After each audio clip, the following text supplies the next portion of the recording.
placer, deseo, deseo, miradas, miradas, besos, besos, rozar, rozar, penetrar, penetrar, tocar, tocar, venir, venir, agitación, agitación, fuerza, fuerza, delicadeza, delicadeza, cuerpo.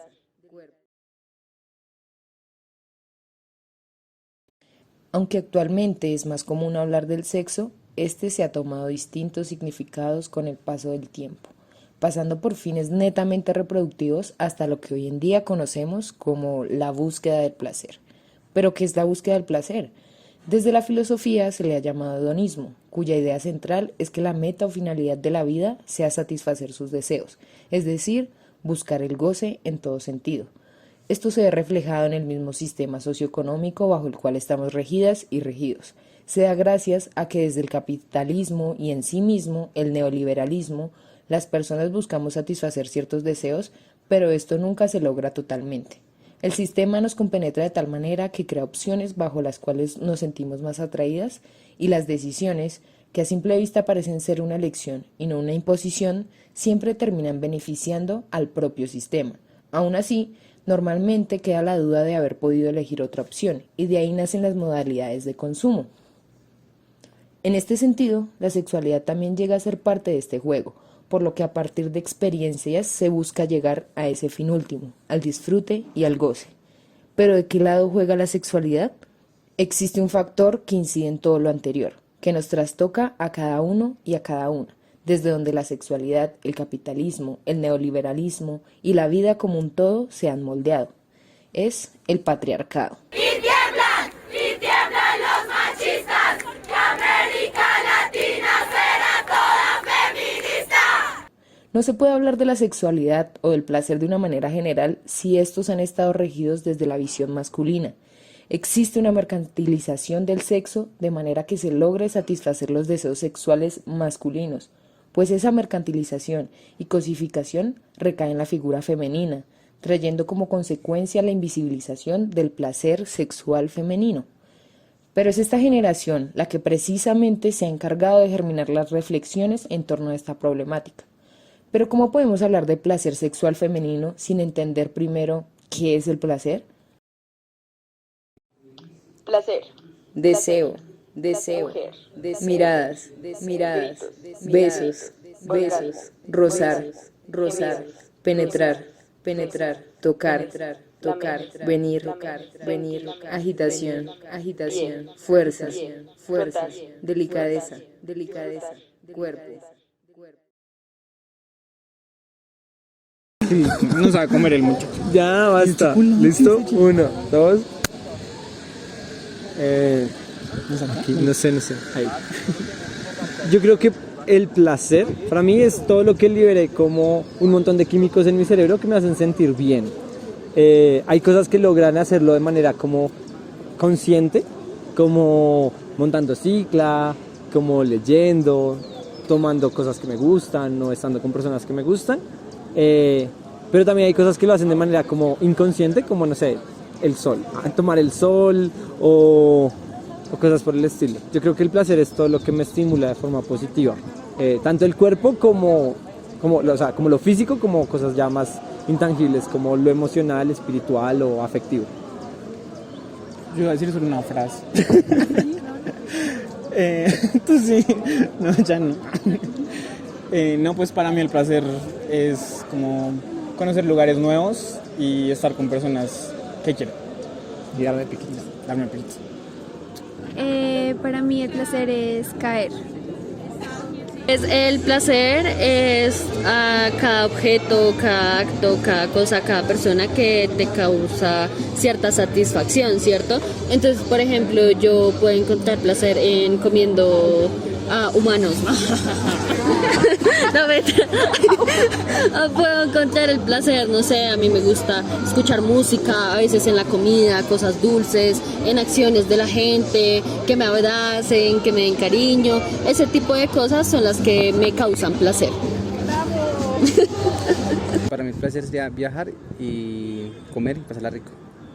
Bien, pues para mí hay muchos tipos de sexualidad, digo, empecé mal, de placer, hay muchos tipos de placer, como el placer sexual, pero hay otros placeres como el de dominar, por ejemplo, un arte, es algo que a mí me genera cierto placer, sí, como cierta alegría, y es como disfrutar de eso que tanto te costó trabajo conseguir.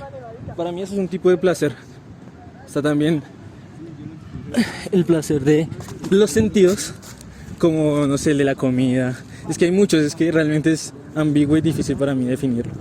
Pero de pronto, no sé si hay una definición general. Yo creo que es un caso bastante abstracto. No sé si eso está bien. ¿Sí? Me caí. Para mí el placer es comer. Para mí el placer es una sensación de bienestar muy intensa. Para mí el placer es un sentimiento, porque para mí los sentimientos constituyen cosas mentales como pensamientos y también corporales como muy emocionales. Es como un sentimiento, es como una emoción combinada con un pensamiento, entonces creo que se siente mucho en el cuerpo, pero también para sentirlo hay que estar como concentrado en lo que sea que produzca el placer, entonces pues sí es un sentimiento. Para mí el placer es caminar descalza sobre el pasto.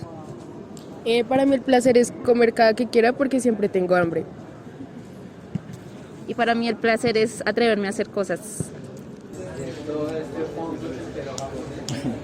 Okay. El placer para mí es ver disfrutar a otra persona, generar eso en otra persona, eso es el placer para mí. La ciencia sexual moderna ha existido por menos de un siglo, lo que quiere decir que aún hay mucho que no entendemos del sexo y por tanto del placer. En medio de todos los discursos que se han gestado sobre el sexo, la verdad es que en Latinoamérica la sexualidad, placer y deseo sexual aún se encuentran filtrados por normativas diferenciadas por género.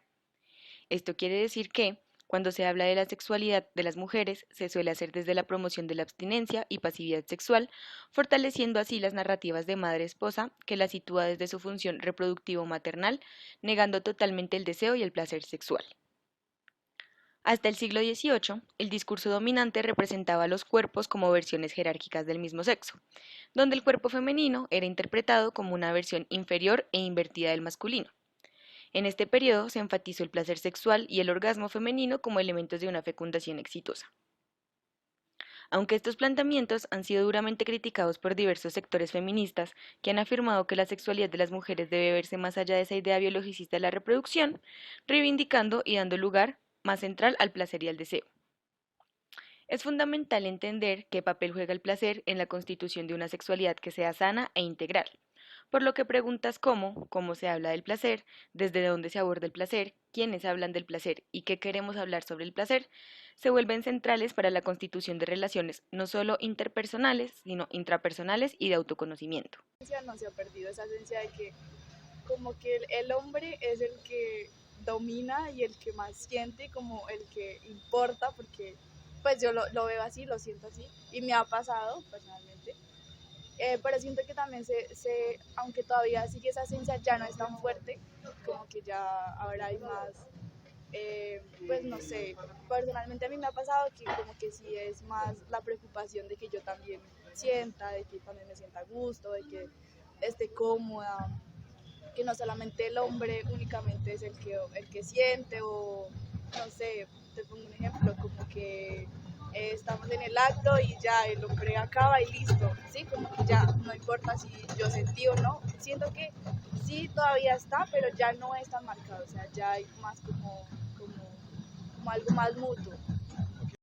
Según Foucault, los discursos sobre la sexualidad se producen a través de artefactos que funcionan por medio de paradigmas científicos concebidos por instituciones sociales como la familia, escuelas, hospitales, etc.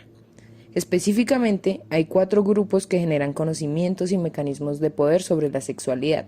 La demografía se encarga del control de la natalidad, la medicina estudia la sexualidad femenina, la pedagogía estudia la sexualidad infantil y por último, la psiquiatría se encarga de generar el discurso sexual, confrontando la normalidad de la sexualidad. En este mismo sentido, No se habla sobre el placer sexual femenino, en tanto que éste siempre se ha regido por los discursos dominantes que determinan la sexualidad, por lo que existe un vacío en la forma en la que se habla y se constituye el placer sexual, especialmente el de la mujer. Al hablar del placer se hace desde la vergüenza y desde el pudor, lo que termina por cohibir las prácticas del placer en sí mismo. Precisamente se produce una problemática en torno al habla colectiva e individual, puesto que se plantearon los discursos que culturalmente dan forma al placer dentro de los marcos de permisibilidad en el mismo grupo. Ok, bueno, yo siento también que esto como que lo influencia mucho, no sé, como que en casa, que pues lo normal es que uno sienta placer estando solo con una persona, pues por lo menos en mi casa es así. En mi casa pues como que no son tan abiertos de pensamiento, entonces como que lo relaciono más con eso. De pronto en dejarme guiar en cuanto a lo que ella también quiere sentir, ¿no? Es el hecho de también uno permitirse escuchar al otro, entonces escucharlas y el ver hacia dónde también quieren dirigirse o quieren dirigir su placer, ¿no? Porque es que también uno muchas veces, porque ha pasado, ¿no? Que uno se concentra en el placer propio y solo en generar y sentir placer propio. Entonces también es permitir escuchar a la otra persona, en cómo, por ejemplo, quieren que la toquen, en dónde quiere uno que se concentre uno, ¿sí? Por todo esto, la construcción de las percepciones sobre el placer sexual femenino están dadas únicamente por las experiencias individuales. ¿Qué me ha influenciado? Sí.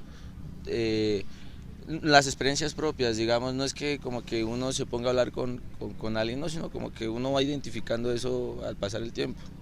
Como que uno dice, no, vea, esto está mal, esta persona pues no siento que esté a gusto, no le gusta, no la estoy teniendo en cuenta, entonces uno empieza a aprender uno como autónomamente. Esto no quiere decir que estas percepciones no se vean influenciadas por los contextos sociales y culturales en los que se desarrollan, sino que, como lo afirmaba Landier, lo sexual y lo corpóreo constituyen tanto los objetos como los medios. Son socialmente producidos y se convierten en operadores sociales, los más inmediatamente utilizables. La sexualidad se socializa, el compartir sexual de actividades atraviesa todo el campo de la sociedad y la cultura, se forman potencia y poder, símbolos y representaciones, categorías y valores según el referente sexual. Asimismo, los espacios también llegan a tener una gran influencia, pero no son determinantes en esta construcción de percepciones individuales, pues contextos como la familia y la escuela, que están fuertemente regidas por discursos sociales dominantes, no constituyen un lugar seguro o propicio para hablar de estos temas. Sin embargo, espacios como la universidad, entornos amistosos y sobre todo de pareja, dan lugar a estas conversaciones de manera más libre, precisamente porque son espacios en los que probablemente el riesgo a ser juzgados sea menor.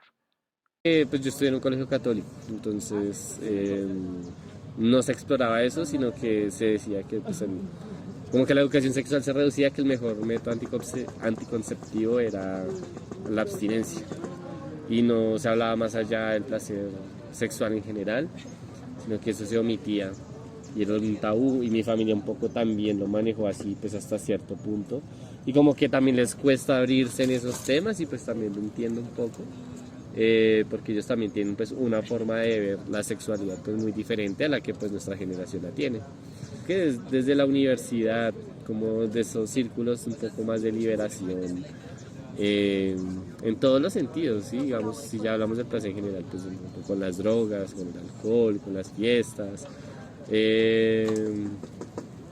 pero pues también en un sentido sexual, explorar nuestra sexualidad y ya como sin mayores prejuicios. Entonces yo siento que es como en los espacios universitarios en los que más he logrado configurar esa visión que tengo. Existen entornos académicos que se pueden prestar para reflexionar sobre estas dinámicas. Por ejemplo, en departamentos como antropología y demás carreras de ciencias sociales, se dan espacios que propician el abordaje de cuestiones sobre el cuerpo, la sexualidad y el género, tanto en las aulas como en los encuentros más casuales con los compañeros. Por su parte, departamentos como economía y otras carreras de carácter menos humanista, estos espacios de reflexión en las aulas no son muy comunes, y de hecho, si se abordan temas como la sexualidad, es desde tonos burlescos o irónicos que no invitan a una reflexión profunda.